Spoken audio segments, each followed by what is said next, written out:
Hello, I'm Paul Briley, and you're listening to Off the Comma. I'm a human who cares about supporting other humans. On this podcast, we'll explore all facets of what it means to feel stuck in life. We talk with people just like us who have found themselves sitting on a comma and not knowing where to go next. We'll unpack the experience with them, where they've been stuck, what it feels like, what they experienced, and what they learned. My goal is to inspire you by seeing yourself in others. I believe that when we feel more connected and seen, magic can happen.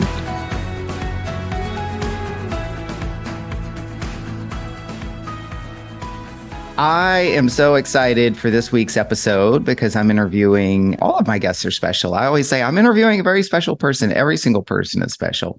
But I'm really excited to have Joan here with us because she has had really a big influence in shaping some of the direction of my life over these past 3 years. And, maybe if an opportunity presents itself, I'll share a few things like I normally do. So we'll see what comes up. But today it's about Joan. It's her platform today, and we're going to get to hear her stories about sitting on a comma and getting off the comma. So I'm going to turn it over to you, Joan, and let you tell us about yourself. Joan, tell us your name and how would you like to be known? My name is Joan Virginia Allen, and I would like to be known as an explorer, someone who's genuinely curious and making a difference. Nice. What else would you like for people to know about you? Oh, there's so much, Paul. Don't you think that's part of the discovery process as you ask me questions? Yes, absolutely. See, I told everybody this is Joan is great at the curious and the questions and the exploring. So this is awesome. You want to share a little bit about, what you do and kind of a little bit about maybe some of your roles in life? Sure. So I am a retired elder law and estate planning attorney. I'm also a nationally certified fitness instructor. I'm also an author of a book that has done really well. We've sold over 45,000 copies called Dynamic Aging, Simple Exercises for Whole Body Mobility. I co-authored that with Katie Bowman, a biomechanist, and 3 of my very dear friends. We were all in our 70s at the time. Let's see. Besides that, I'm also a coach. Coaching for Dynamic Aging is my business, and I am the publisher of an online magazine called Dynamic Aging for Life magazine. Wonderful.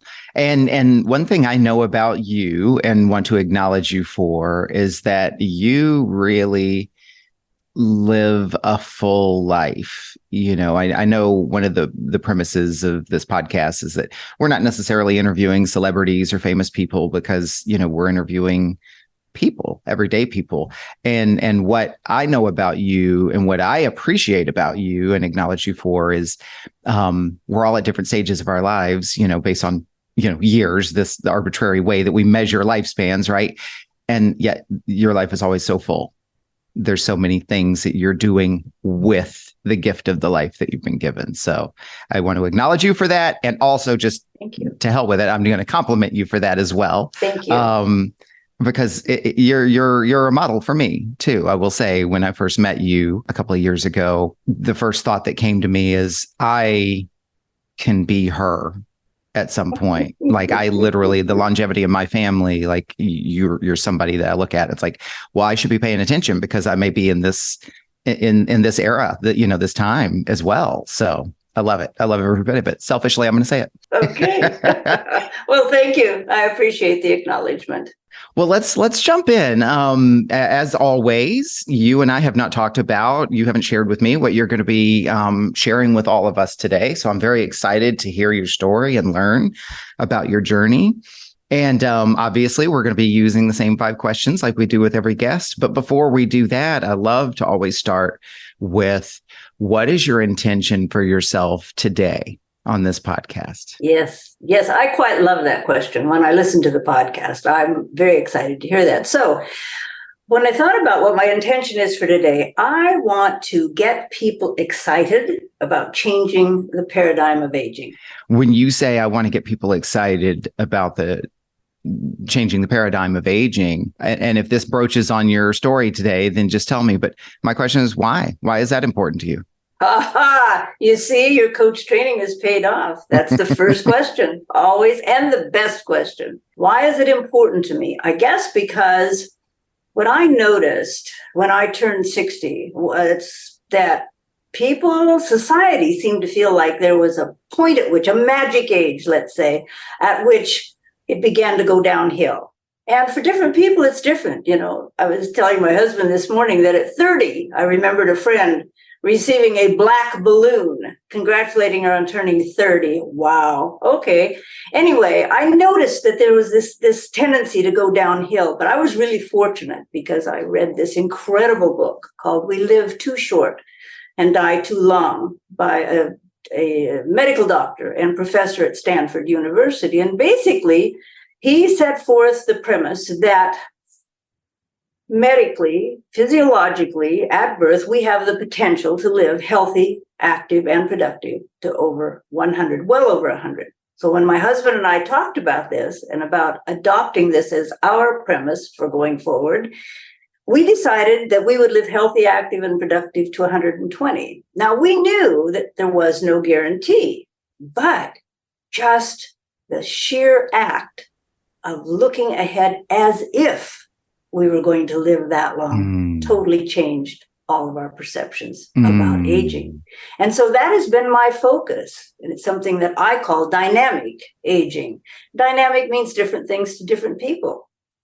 But that's, to me, that's what I want people to get excited about, particularly younger people, because it will change their entire lives as they look forward to how they take care of themselves, what they choose to do with their lives, the relationships they create. It just creates a much bigger playing field. Oh, I absolutely love that. And I love that you shared that because it informs so much of what I know about you and that I think others will come to learn about you.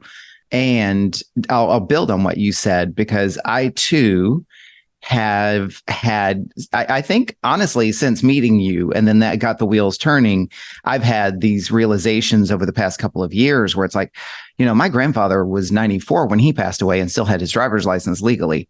My birth father, who I didn't know, his obituary said he died at 87. And then I have aunts who died in their 80s and so forth. And it came to me that it's like, I could live to 94 if I lived like my grandfather, which means I've got another 40 years, which also means that's more years than the adult life I've already had. And boy, that's changed things, you know, from giving up, or excuse me, not giving up, but returning to sobriety and quitting drinking to, you know, having a plant-based lifestyle to obviously continuing my exercise regimen. I'm like, I think about things in terms now of not, oh, shoot, I'm 53 and, you know, 65 is the magic age you're supposed to start dying, to like, wow, I got 40 more years. So it's a complete reframe for me. And it sounds like that's exactly what it was for you. Yes, it totally has been. That's absolutely true. Hashtag love it. Well, that is awesome. I love it. My intention today, Joan, is to create space for you to be able to share your stories. And it's really always the same intention, is that your story will reach someone or someone's out there. They will connect with it. They will identify with it. They will hear a little something that you've shared today that will help them feel more connected, a little less alone, hopefully inspired, empowered, touch themselves a little bit lighter today. And maybe that helps them touch someone else a little bit lighter as well. I like it. Awesome. Let's do it. I'm in. Let's do it. Okay. First question, Joan. Where have you found yourself sitting on a comma in your life? Well, I found myself at age 80 sitting on a comma. So I had, as I said, I was a retired elder law and estate planning attorney. I had been a fitness instructor for a long time. I was a co-author of a book, a good selling book. And I felt like I already had made a difference in the world. But I wondered now at 80, what could I do to make a difference? And so my daughter, Cammie, who will be on your program, I understand, the 4th of October, she is a master coach It's kind of what we call like life coaching, I guess, to distinguish it from a physical fitness coach. Mm-hmm. Anyway, I had observed her for about 10 or 12 years in her business as a coach. And I was really impressed by what I saw, by the way people felt around her. They felt seen and heard and cared about, and how she was able to help them through coaching to actually make big changes in their lives.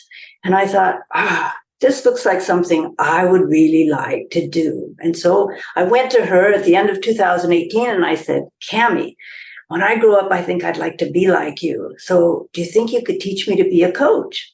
And she said, that's really interesting, because this very same week, 2 other people asked me the same question.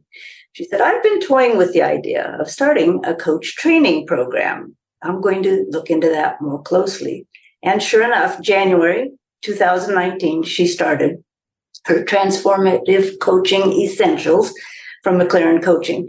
And I was the first enrollee. And in fact, today she tells the story that I am what's known as student zero. I'm the one that started it all. Well, I don't know if I can take credit for all that, but it was an interesting experience, because when I walked into that room, I had 10 cohorts. We're a total of 10. And let me tell you, nobody was 80 or even close to 80. So when she called us up one at a time to introduce ourselves, yeah, it was scary. It was very scary. So anyway, that was basically, I was sitting on a comma wondering how I was going to make a difference. And through coach training, I began to make a difference. Okay. So the sitting on the comma is, what do I do at 80? What's next? And I want to take on this thing called coaching because I've seen the impact that it can have. And now here I am. I've kind of put this into motion and helped author and create this story. And now I'm in the story. And you said, I'm in front of all these people, and it was scary. What was scary about it for you? Well, I have a voice. Her name is Sarah. I call her Sarah the Saboteur. And Sarah and we all have a voice, as you may or may not know. I know you know it. But Sarah is about wanting to protect me. And so she doesn't want me to take any risks. So this was big time risky. This meant that I was having to expose myself. I had to be vulnerable. I had to share with people my deepest feelings and my fears. And so it was, I think what was scary was being vulnerable, feeling vulnerable and not knowing what to do with that and not having any place to hide. What was that like for you? That kind of also starts to segue into our second question. And I may come back and forth between these questions. But so you said it's scarier. I'm having to really look at and share my deepest feelings and some of my fears. And it's really about vulnerability for you. What was that then creating? So as you're kind of staring at this vulnerable place? Well, I think what it was creating for me was recognizing that I could either listen to Sarah and never take a risk in my life, or if I really wanted to do this, then do it. Mm-hmm. Okay. So that's what I did. Well, and I want to clarify for folks listening here and invite a little bit more kind of exploration of this, because you mentioned your inner voice, Sarah, and the prevailing wisdom out there that we hear a lot of is that there's actually, and again, I'll kind of share this and you jump in, and because this is your story, there's 2 voices potentially, right? There's the inner wisdom that is often called intuition, the inner knowing, the guiding self, the true self, and so forth. And then there's this inner critic, which is also called the sabotaging voice or the ego or what have you. So depending on which school of thought, which books, which publications, which influencers you're following, et cetera. But one voice is kind of the voice of knowing and wisdom. And the other voice is the voice of criticism and kind of doubt and so forth. And you describe your inner critic as Sarah. Is that true? Is that what you're saying? Or you have a different take on it?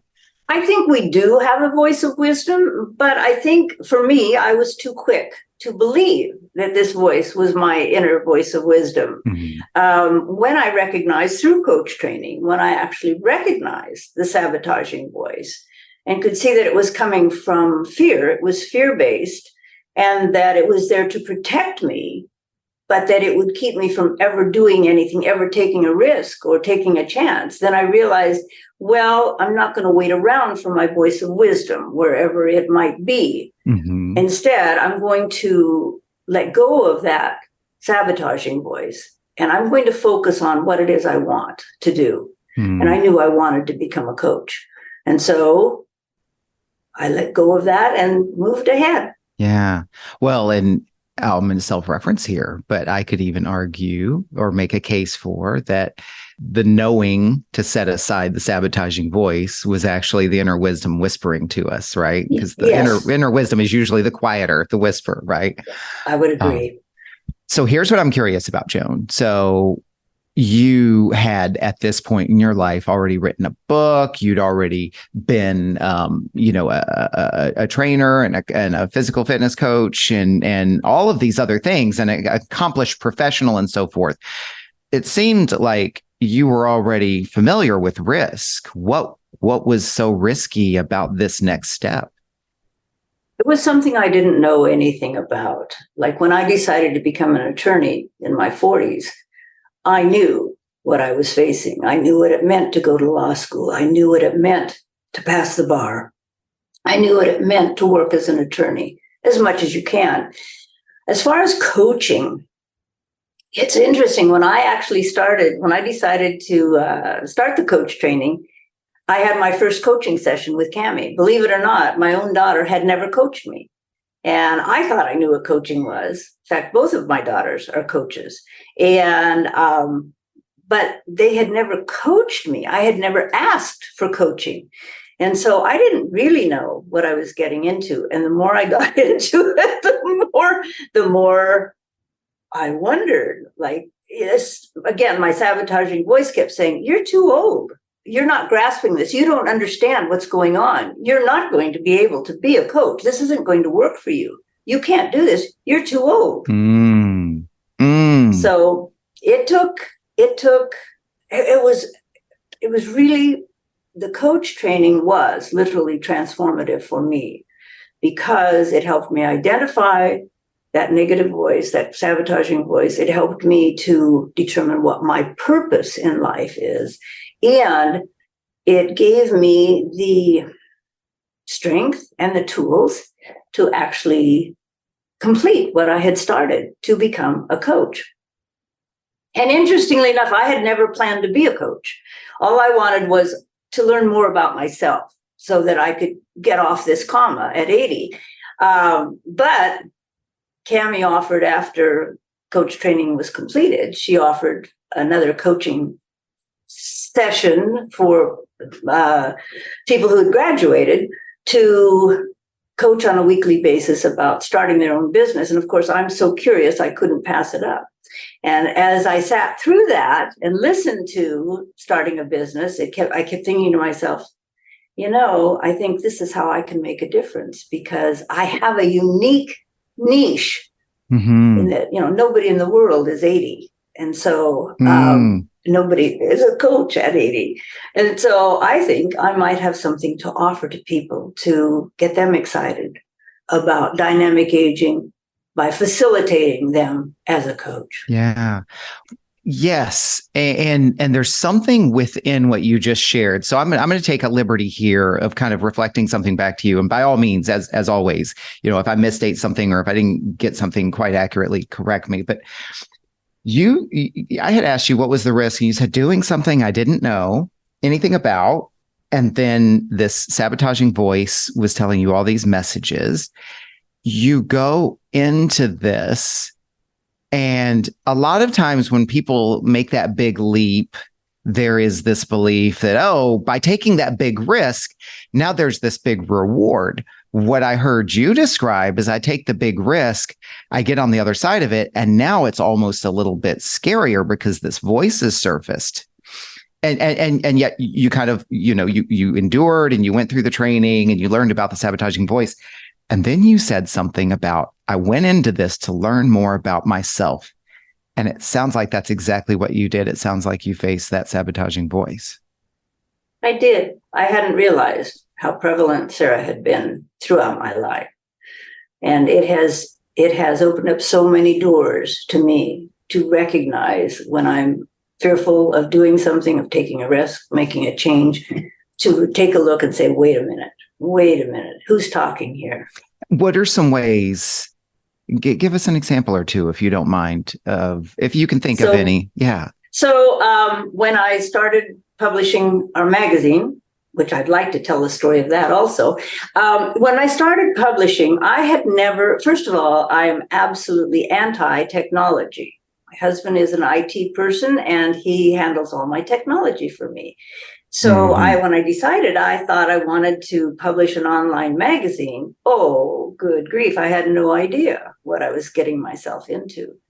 So as I began, and actually throughout the process, I would say, Sarah always pops up. She said, you don't know what you're doing. You'll never learn technology. You really are too old to learn technology. I mean, let's get serious here. You're going to make a fool of yourself. This is the dumbest thing I've ever seen. So again, it was noticing. I had to stop myself and say, Sarah, you could be right, but it's not up to you. It's interesting. I know I'm interjecting, but it's interesting the examples that you've shared, how much Sarah attacks your age. Oh, yeah. Oh, that's her favorite. Which is so interesting because you've already shared with us everything you stand for really is about the strength of aging. This is just an like it just jumps off the page. It jumps off the page at me. What would you say about that? You have to understand that Sarah, when I characterized Sarah, she is about a 20-year-old ballet diva. She picture the lead in Swan Lake, it's a toe dancer, this cute little tutu and the tiara and so forth. So she's in her 20s. So she's pretty certain that in my 80s, I'm way too old to do anything but sit and rock and knit. So it takes a real concentrated effort and also a lot of belief in myself, which I also developed through coach training, but a really strong trust and belief in myself that I can do this. I will figure it out. I will do whatever it takes to figure it out. And to say to her, you need to go out and do your pirouettes and bug off. That's really powerful. And what I'm hearing you describe is, like other people, you will find yourself on a comma, but in some ways, there's almost kind of like a challenge there. Okay. Yes. Oh, okay. So I did pick up on that. All right. And also, there's always something you take from it. Like like being stuck doesn't, you may feel a certain way about it, but there's a challenge there now. And then you end up taking something from it. And like you said, you just said effort, trust, believing in myself. Like there's some general kind of rewards that come from going through the process. I think you even used the word enduring. Yes. Yes. Challenge is, I would say, a key word in my life. I've always could never resist a challenge. So I started law school late, whatever that means. I didn't become an attorney till I was 42. Publishing the magazine was a challenge. The thing that led me to the magazine was my husband had a hip replacement in October of 2020 during COVID, the year after I completed my coach training, and I had started my coaching business at 81, and it was way, way successful, much more than I had ever realized it would be. Anyway, he had a hip replacement, and he recovered fine, actually. And we both are avid hikers. We've hiked most of the national parks. And anyway, the following May of 2021, he and I, as I said, had made this agreement that we were going to live our lives as if we were going to be healthy, active, and productive to 120. Well, he had pretty much lost his enthusiasm for life. And so I said to him in May of 2021, I said, 120 is going to take a long time if you're not excited about something. So I said, what would get you excited? And just out of the blue, he said, I'd like to hike Vernal and Nevada Falls in Yosemite National Park again. We'd done it before, about 25 years before.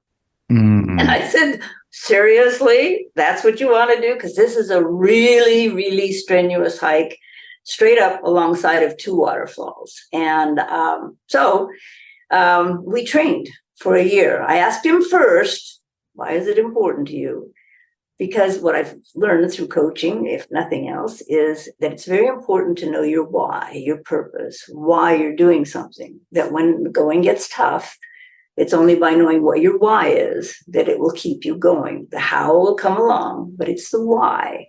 And he said, I want to know what I'm capable of at this age, post hip replacement. And so for a year we trained, and in May of 2022, we hiked that sucker. And he was 86 and I was 84. It was a 10.5-mile hike. And we did it. And so don't you know that throughout the entire year of preparation that Sarah was right there every minute. 6 weeks before we did the hike, I pulled my trapezius muscle in my shoulder and could no longer hike with a backpack. Now I had trained for a year with a backpack. And now 6 weeks ahead, I can't use a backpack anymore. So if I had not set my commitment at a level 10, that I would do whatever it took to do this hike, I might have said, well, I can't. Obviously, I can't. I've pulled a muscle. But I took a look, and that's what Sarah said was, you can't. You've pulled a muscle. And I said, watch me. And so I researched, and I came up with a waist pack that worked even better than a backpack. And we did it. And that then was the motivation for us to publish the magazine, because on that hike, my husband has a beard, 86, people stopped him constantly and said, how old are you hiking this falls? Anyway, he met a gentleman who said, how old are you really? And Willis said, I'm 86. And the guy said, wow. He said, I'm 77 and I've hiked this hike many times. And I figured this was my last time. And he said, you have opened up possibilities for me. And I said, okay, this is what we want to do. This is how we can make a difference in the world, is we can open up possibilities by changing the paradigm of aging, by inviting people to tell their story of what dynamic aging means to them. And so the magazine was born November 1st last year. Wonderful. And I'm going to say it because people can't see us, but I'm literally having an emotional reaction to what you just shared, because obviously this is resonating something inside of me. And so I want to acknowledge also that not only are you and your husband, like setting intentions, getting clear on your why and basically creating the experience and the existence that you want. But in that example, you also showed that even though you're doing it for yourself and for your own reasons, and you probably didn't have an intention necessarily of taking that hike to show other people that it can be done, but you did. Like just showing up and doing your thing, the impact that it can have on others, even if that's not your agenda, it's such a powerful point. And for people, I'm kind of self-referencing here, but for people who maybe feel like, oh, I shouldn't do that thing, it's selfish, or, oh, I've got to take care of other people. It's like, you never know the impact of taking care of yourself that it will have on other people. And this story you shared is just a great example. That man who thought it was his last hike, it was like, well, no, I guess I got a bunch more in me. We have just published a story called Stubborn on the magazine about a dear friend of mine who has Parkinson's. She did all the right things. She ate plant-based, she exercised. In fact, she was one of my students in exercising. She did it all, and she got Parkinson's. And this kind of Parkinson's she has is actually physically twisting her body down and bending forward. So I visited her in an independent living community, and I said to her, I said, do you see yourself as dynamic aging? And she said, no, I see myself as a wreck. And I said, Mm-hmm. okay, can I tell you what I see? And I said, I see a lady who is totally engaged in life.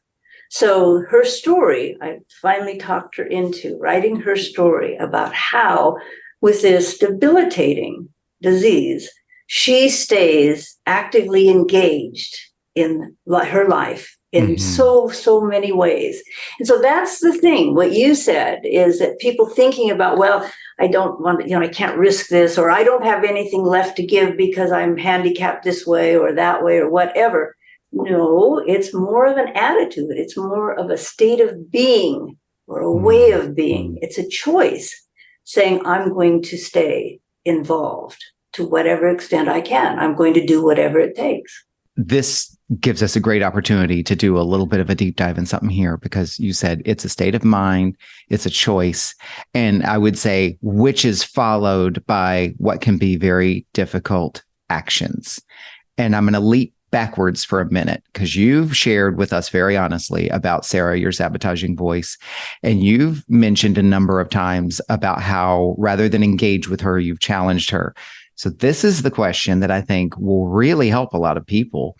What does it look like in that moment when that critic, that voice is taking over and telling you all these negative things? You're too old, you're too this, you're too that, you're not enough that.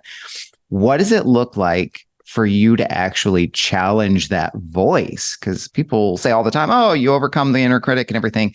Yeah, that's great. But like, what does that actually look like? What's the 1, 2, 3 of that? What does it look like for you? Yeah, I don't think I choose not to challenge Sarah. I choose not to engage her in conversation because my experience is I can never win with her. And so I just say to her, Sarah, you need to go. You need to go somewhere else. We live on a side of a mountain in a forest. And I say to her, Sarah, go practice your pirouettes out in the forest.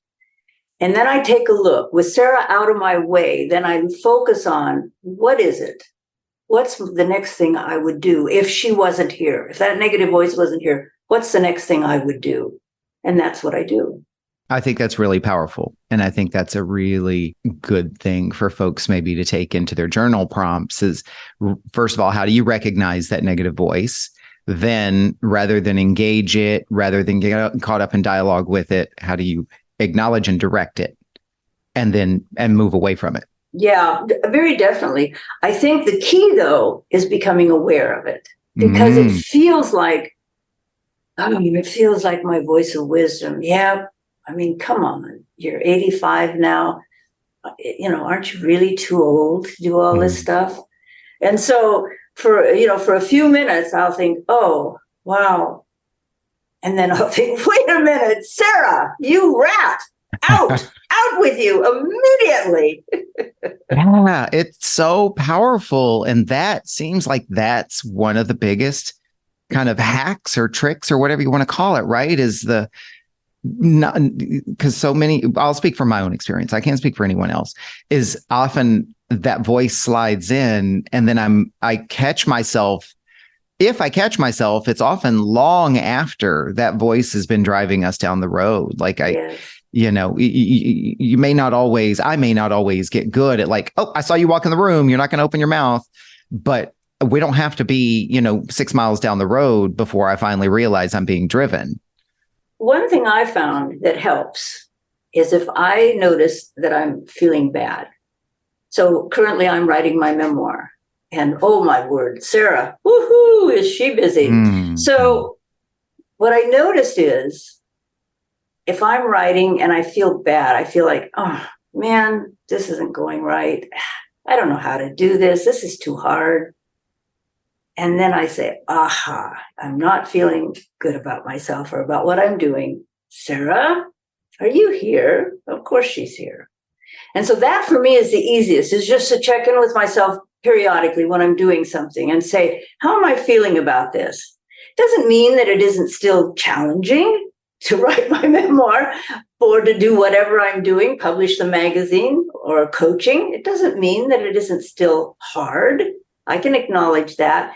but I don't have to feel bad about it. And I think there's a distinction, because Sarah makes me feel bad about myself.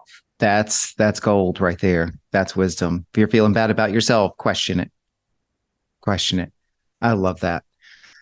Joan, let's go to the next question here. And you shared with us, you were sitting on a comma about taking on something new, learning a new craft, skill, and way of being, if you will. And you went through this program and you've learned all these things. Then there's all this that you've shared with us. It's just really such rich knowledge and wisdom. What have you learned about yourself as a result of sitting on that comma? Well, what I've learned about myself is that I absolutely can do whatever I set my mind to. My mom told me that when I was a kid. She said, you can do whatever you set your mind to.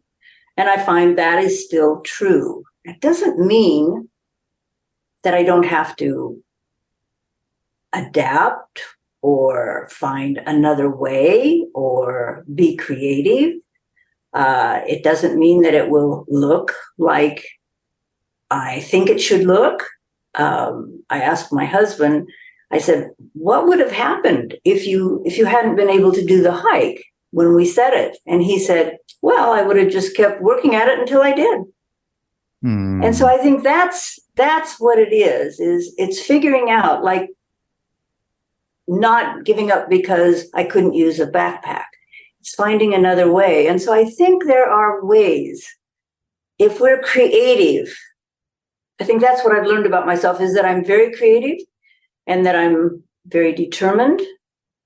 And yeah, I feel open, creative, all those good things. That's really powerful. It shows up in the stories that you've shared and the examples that you've given.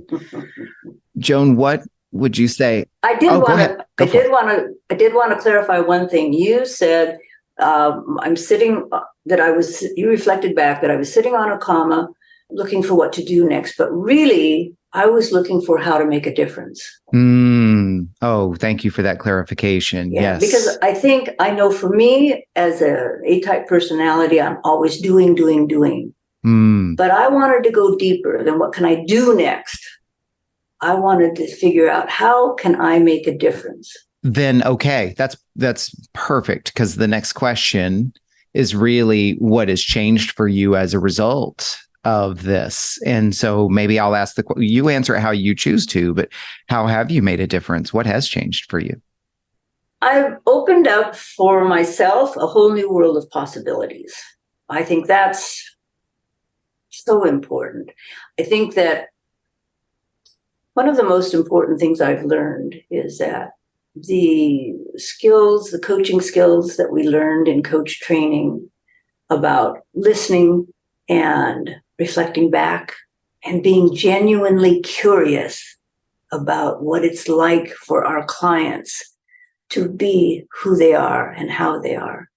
I think that it's also important to ask yourself, and certainly you can't do it as well as a coach can, because they are more objective, but I do ask myself, what are you doing? What is it? Like you asked me, why was it important to make a difference? And I think that by constantly checking in with myself to see, okay, how am I making a difference? And particularly with the magazine, I see that people are showing up. I have a gentleman right now who is writing a story. He's 93. And I'm just so inspired. I'm so inspired by people at any age who decide that they're going to take it on, whatever that is for them. So, yeah, I think what's changed for me is opening a door for myself to many, many possibilities, facilitating, opening the door to other people, learning more about themselves, both through coaching and through the magazine. I think that's what I've learned. It's interesting because I didn't ask you when you said I wanted to figure out how to make a difference. I didn't ask you for whom, but now I'll reflect and say it almost seems as though you've been able to make a difference for you, which subsequently impacts how and in what ways you make a difference for others. I think that's true.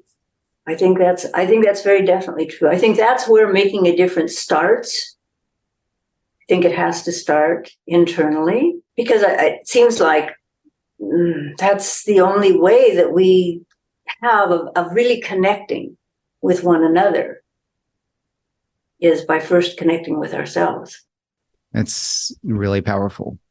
And these examples that you've shared with us really are ways of making connections. It strikes me as, I'm kind of reflecting with myself here a little bit, that even when we're going through the hard stuff, even when we're facing ourselves or the parts of ourselves that are critical, they're all ways of making a difference, because you're challenging the norm. You're not just accepting things as they are. You're questioning, you're curious, you're listening, you're noticing, right?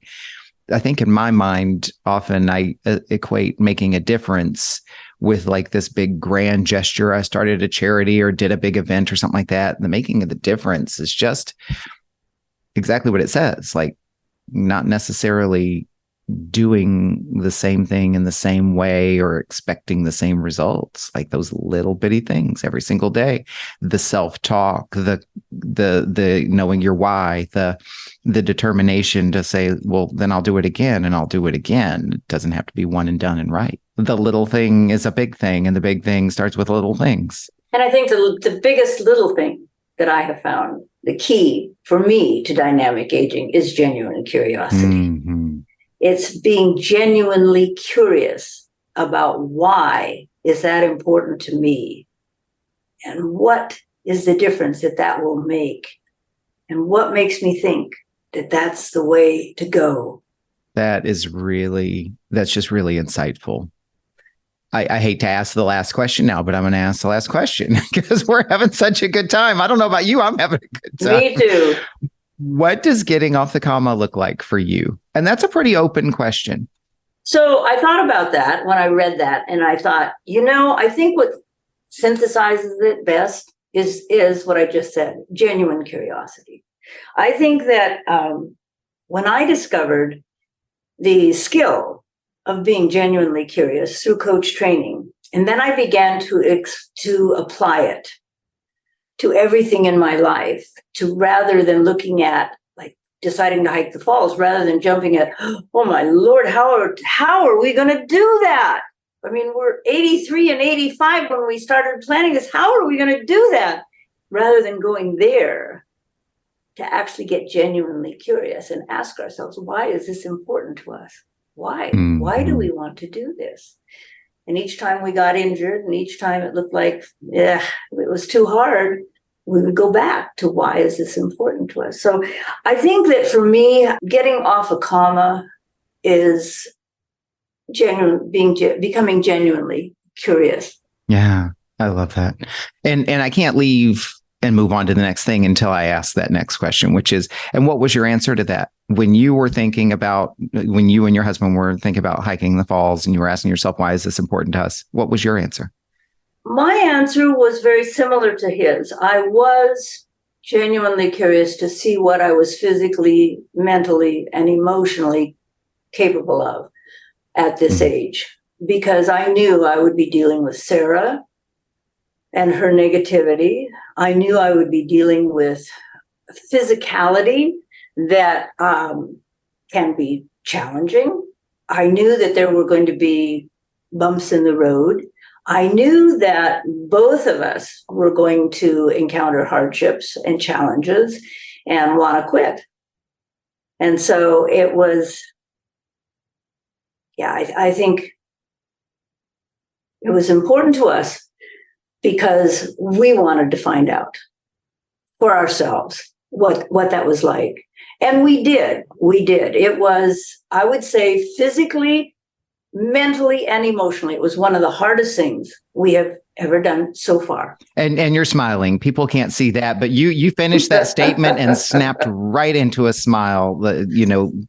Pride and acknowledgement and achievement. And I'll say, what I didn't hear you say is we wanted to see how easy we could make it. What I heard from you is that we wanted to see how hard it could be, and we would still do it. And it sounds like that's what you did. That really deals with commitment for me. It deals with commitment. So it's that commitment. If you think of commitment at a level from 1 to 10, 1 is, well, yeah, if it happens, that's okay. But 10 is, I'm going to do whatever it takes. And having actually articulated this to one another, am I asking him asking me, are you willing to do whatever it takes in order to have this happen? And you don't know what's going to happen over a year.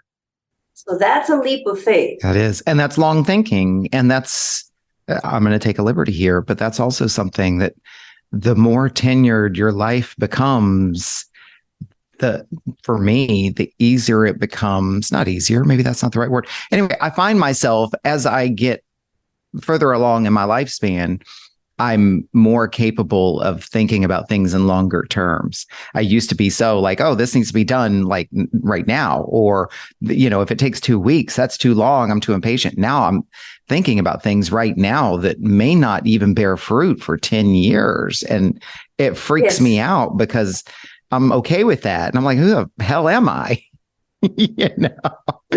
Yes. Again, I think it's that whole thing of expanding your playing field.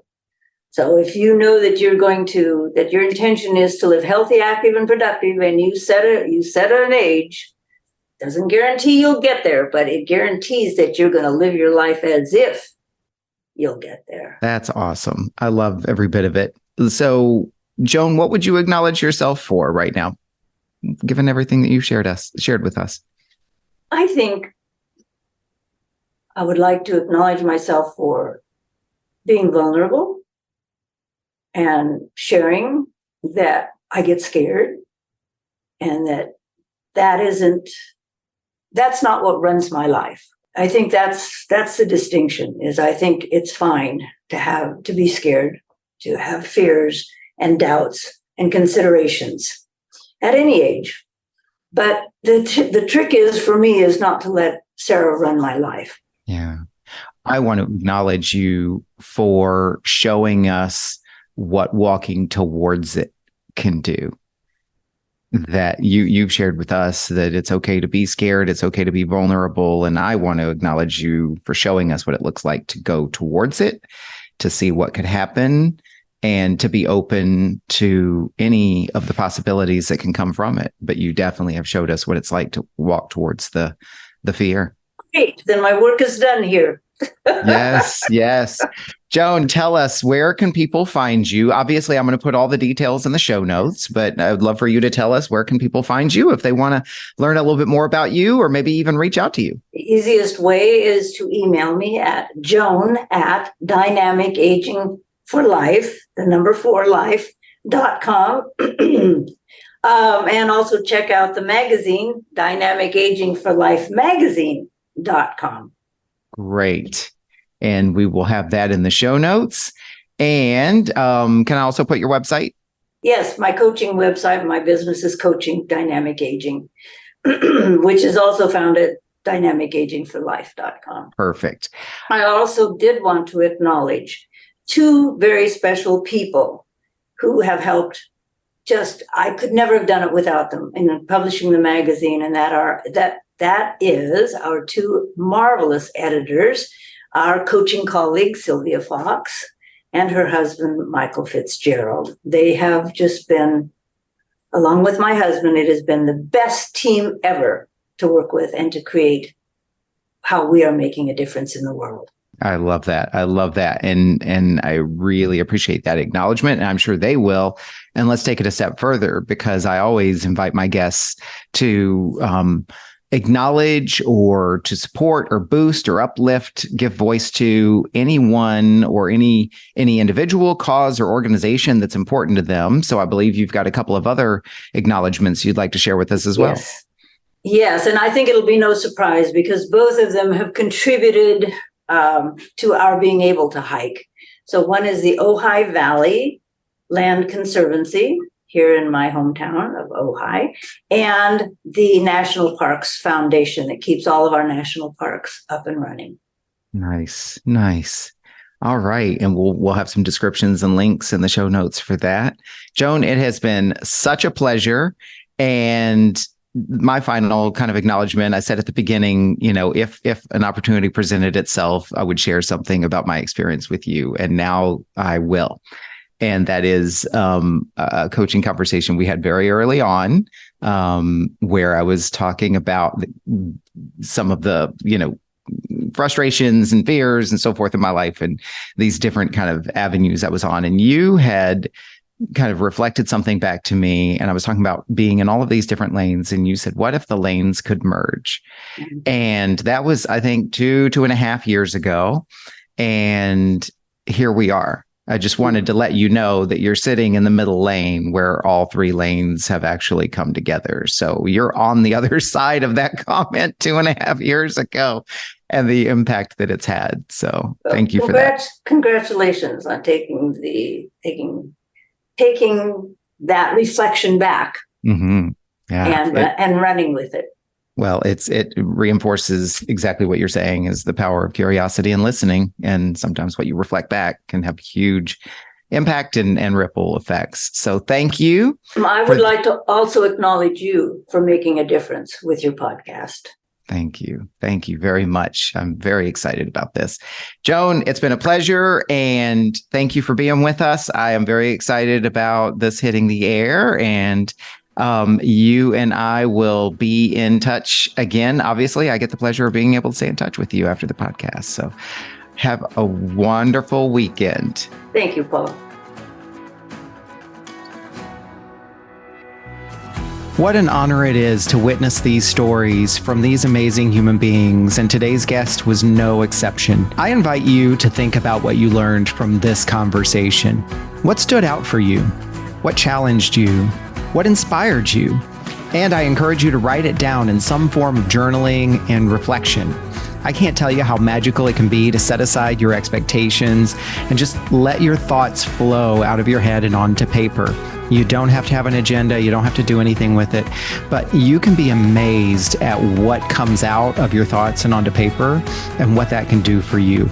I know freestyle journaling has been a powerful practice in my life for a very long time. You just never know what you might discover about yourself. Thank you for listening to this episode of Off the Comma. Follow me on social media at Off the Comma, and also look for upcoming workshops and events at offthecomma.com, or better yet, go to offthecomma.com and sign up for my mailing list and let me bring the news directly to you. I am passionate about keeping this podcast ad-free so that we create a safe container for people to be able to tell their stories uninterrupted by commercials and promotions. I currently cover all the production costs, and I'm happy to continue doing so. And I'm also open to and appreciative of any donations that anyone would like to contribute. This is nothing more than to be able to support the podcast and cover some of the monthly editing and producing and equipment costs that are associated with this podcast. So look for the donations link in the podcast descriptions wherever you find this podcast. Be sure to like this episode, follow the podcast, and more importantly, spread the good word. If you were moved by today's conversation, pass it along to someone you care about. As always, keep noticing.